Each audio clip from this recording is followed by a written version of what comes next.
अब हम इसी एग्जाम्पल को एग्जीक्यूट करके देख लेते हैं कि किस तरीके से हम उसको बनाएंगे और एक्सप्रेशन में फंक्शन को यूज़ करेंगे। यहाँ मैंने एक फंक्शन बनाया, फंक्शन मल्टीप्लाई,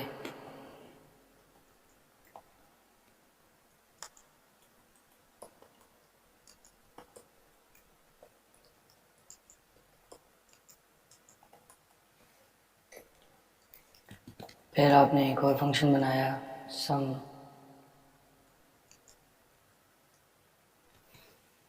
और इस वक्त हम सिर्फ इसको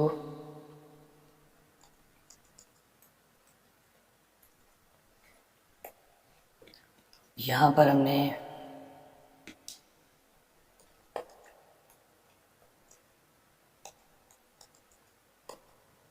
मल्टीप्लाई दो वैल्यूज़ को करके उसका आउटपुट स्टोर कर लिया, और यहाँ पे दो वैल्यूज़ को ऐड करके आउटपुट स्टोर कर लेते हैं।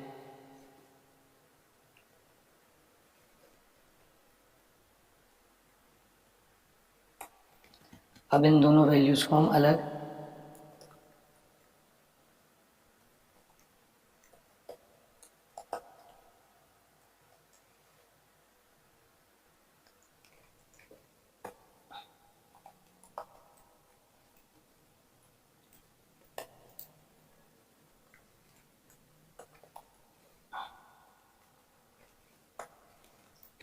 आउटपुट देखते हैं। Multiply 12 addition 8। अब जो सम का फंक्शन है इसमें हमने पास किया है 3 की जगह, क्योंकि हमें पता है 4 और 3 का जो प्रोडक्ट है वो है 12, तो हम यहाँ पे 3 के बजाय 12 पास कर दें तो इसका आउटपुट 12 + 5 आ जाएगा, यानी कि 17। अब ये 12 मैंने डायरेक्ट पास किया है, मैं चाह रहा हूँ जो भी मल्टीप्लाई होकर आउटपुट आए वो यूज़ हो, तो मैंने 12 हटा के MUL लिख दिया मल्टीप्लाई, ये वेरिएबल। अब इस मल्टीप्लाई के वेरिएबल में जो वैल्यू होगी वो सम में पास होगी, और जो भी वैल्यू पास होगी सम उसको प्लस करेगा और रिटर्न कर देगा। इस वक्त हमने 4 और 3 पास किया है, तो आउटपुट आएगा 12 और 17, क्योंकि 12 है, एडिशन में 12 पास हुआ प्लस 5, ये सम हो गया। अब अगर मैं यहाँ पे 4 की जगह 8 कर दूं, तो सिर्फ मैंने यहाँ चेंज किया है, जो MUL का वेरिएबल है वो अपडेट हो जाएगा, सम को एक नई वैल्यू मिल जाएगी। तो 8 × 3 24, और उसमें प्लस 5 हो गया 29। तो अब हमें क्या बेनिफिट हुआ है कि हमने इस वैल्यू को यूज़ किया है। यहाँ पर फंक्शन को एक्सप्रेशन में भी हम यूज़ नहीं कर रहे, हम क्या करें कि इस वेरिएबल को MUL को वेरिएबल में रखने के बजाय डायरेक्टली सम के फंक्शन में पास करना। ये जहन में रखें कि अगर आपने फंक्शन राउंड ब्रैकेट नहीं लगाए, राउंड ब्रैकेट लगाना ज़रूरी है फंक्शन कॉल के लिए, अगर आपने फंक्शन डायरेक्ट लिखा है तो ये एक्चुअली आप फंक्शन पास कर रहे हैं फंक्शन के अंदर। हमें पास नहीं करना है, हमें फंक्शन को कॉल करके रिजल्ट भेजना है, तो इसलिए हमें ये लिखना पड़ेगा 8,3। यहाँ से हमने इस वैल्यू को हटा दिया तो ये कंसोल भी नहीं चल पाएगा। अब हमने क्या किया, मल्टीप्लाई को दो वैल्यूज पास की हैं और उसका जो आउटपुट है वो सम में आ गया।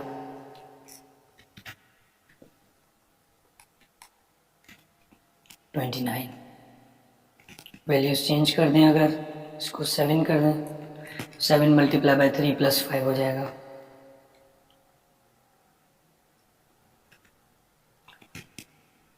इसी तरीके से आप बजाय इसके कि आप मल्टीप्लाई को यूज़ करें फंक्शन की कॉल में, आप सम के फंक्शन में अगर डायरेक्ट मल्टीप्लाई कॉल करना चाहते हैं, मैं लिखा मल्टीप्लाई A, B + B।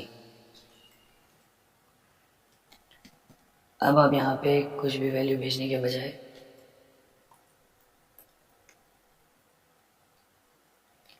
मैंने लिखा 7। जब आपने 7 पास किया तो 7 यहाँ से A में चला गया और B के पास आ गया 5। और वो वैल्यू फिर पहुंच गई मल्टीप्लाई में यहाँ पे 7 और यहाँ पे 5, ये वैल्यू पहुंची यहाँ पर नम में 7 और 5। जब ये वैल्यू पहुंची यहाँ पे, अब 7 और 5 हुआ मल्टीप्लाई, जो भी इसने यहाँ से रिटर्न किया वो यहाँ पहुंचेगा। तो 7 और 5 भेजा था, 7 और 5 का मतलब है 7 मल्टीप्लाई बाय 5, 35 यहाँ पर आ गया 35। अब 35 प्लस बी, बी में 5 है ये, तो इसका रिजल्ट आ जाएगा 40। तो यहाँ से ये रिटर्न करेगा 40, वो आपके पास इसका आउटपुट आ जाएगा 40। और जब आप इसको प्रिंट करने जाएंगे तो आपको ये रिजल्ट देगा 40। तो इस तरीके से फंक्शंस को एक्सप्रेशन में यूज़ किया जा सकता है। जिस पॉइंट इन टाइम में आप चाहेंगे उस पॉइंट इन टाइम पे आप उसे यूज़ कर सकते हैं, अगर आपका फंक्शन कोई वैल्यू रिटर्न कर रहा है तो। जावास्क्रिप्ट के वेरिएबल्स के दो स्कोप हैं, लोकल और ग्लोबल। ग्लोबल स्कोप वो है जब आप वेरिएबल्स को ग्लोबल मेन जावास्क्रिप्ट में मेन बॉडी में डिक्लेयर करते हैं जो वेरिएबल्स, तो वो ग्लोबल वेरिएबल्स होते हैं। वो वेरिएबल्स जो आप फंक्शन के अंदर बनाते हैं, जैसे कि हमने फंक्शन देखे हैं, फंक्शन के अंदर जो आप वेरिएबल बनाते हैं उसमें वो वेरिएबल्स लोकल वेरिएबल्स कहलाते हैं। अब वो लोकल वेरिएबल या तो फंक्शन के पैरामीटर्स में भी हो सकते हैं या फंक्शन के अंदर एक्सप्लिसिटली डिक्लेयर करें।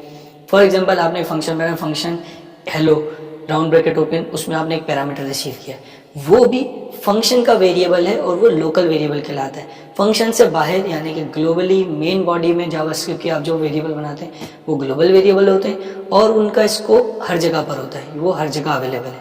जबकि लोकल वेरिएबल सिर्फ फंक्शन के अंदर अवेलेबल होते हैं, फंक्शन से बाहर वो एक्सेस नहीं हो सकते। ग्लोबल वेरिएबल फंक्शन के अंदर एक्सेसिबल है, फंक्शन से बाहर भी एक्सेसिबल है, पूरी जावास्क्रिप्ट में जहाँ भी आप यूज़ करना चाहें यूज़ कर सकते हैं। जबकि लोकल वेरिएबल जो कि फंक्शन के पैरामीटर में है या फंक्शन के अंदर आपने एक्सप्लिसिटली बनाया है, वो फंक्शन खत्म होगा तो वो वेरिएबल का स्कोप भी खत्म हो जाएगा, फंक्शन से बाहर वो वेरिएबल्स अवेलेबल नहीं होंगे। ये आप टेबल देखें, यहाँ पर डिफरेंस बताया जा रहा है कि ग्लोबल और लोकल वेरिएबल में क्या डिफरेंस है। ग्लोबल वेरिएबल मेन बॉडी में मेन जावास्क्रिप्ट में लिखा जाता है और हर जगह पर, तो पूरी जावास्क्रिप्ट में even with in a function वो यूजेबल होता है और नोन होता है, यानी कि आप उसको एक्सेस कर सकते हैं, उसको मैनिपुलेट कर सकते हैं। जबकि लोकल वेरिएबल सिर्फ फंक्शन में बनता है और उसकी बाउंड्री फंक्शन तक की होती है, फंक्शन से बाहर उसकी कोई वैल्यू नहीं है। फंक्शन से बाहर ना वो यूजेबल होगा, ना ही आप उस पर कोई ऑपरेशन परफॉर्म कर सकते हैं, ना कोई गेट कर सकते हैं। फंक्शन के बाहर वो खत्म। जब फंक्शन एग्जीक्यूट होता है, एग्जीक्यूशन के बाद जब फंक्शन एग्जीक्यूशन खत्म होती है तो वो वेरिएबल खत्म हो जाता है मेमोरी से। ये आप एग्जाम्पल देखें, यहाँ पर हमने एक वेरिएबल बनाया var =7 और एक सम का फंक्शन बनाया। उस सम के फंक्शन में जो वेरिएबल बनाया b, c में a और b का सम रखा है। अब a तो फंक्शन के अंदर मौजूद नहीं है लेकिन फंक्शन से बाहर मौजूद है, क्योंकि वो ग्लोबल स्कोप में मौजूद है तो इसलिए वो फंक्शन के अंदर भी अवेलेबल है, इसलिए हमने a और b को प्लस किया और उसका रिजल्ट c में रख दिया। अब जब उसको एग्जीक्यूट करेंगे तो उसका जो भी रिजल्ट होगा वो आ जाएगा, यानी कि उस वेरिएबल को आसानी से एक्सेस किया जा सकता है और उसको अपनी एग्जीक्यूशन के अंदर, बिजनेस लॉजिक के अंदर एक्सप्रेशन में यूज़ करके आप उससे मैनिपुलेशन भी कर सकते हैं।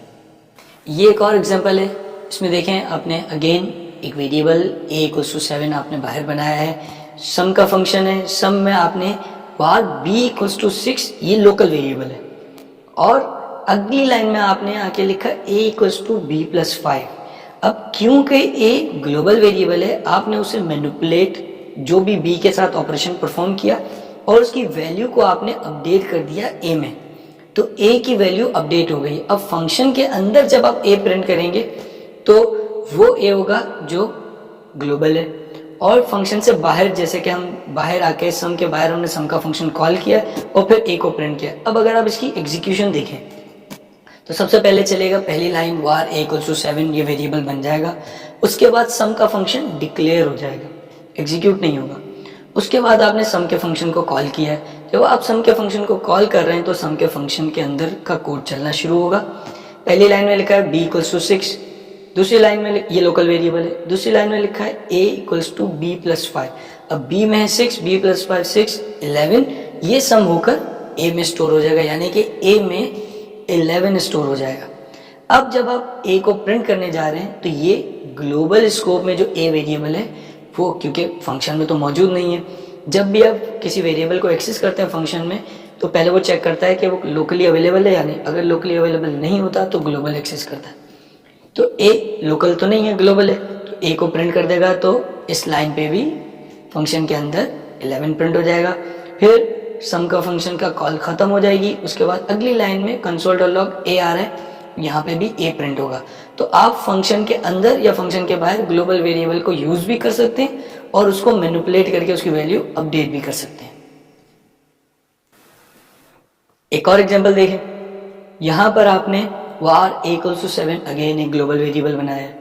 फिर सम का फंक्शन है, सम का फंक्शन क्या कर रहा है, सम का फंक्शन कर ये रहा है कि var b=6 एक लोकल वेरिएबल बनाया और a=b+5।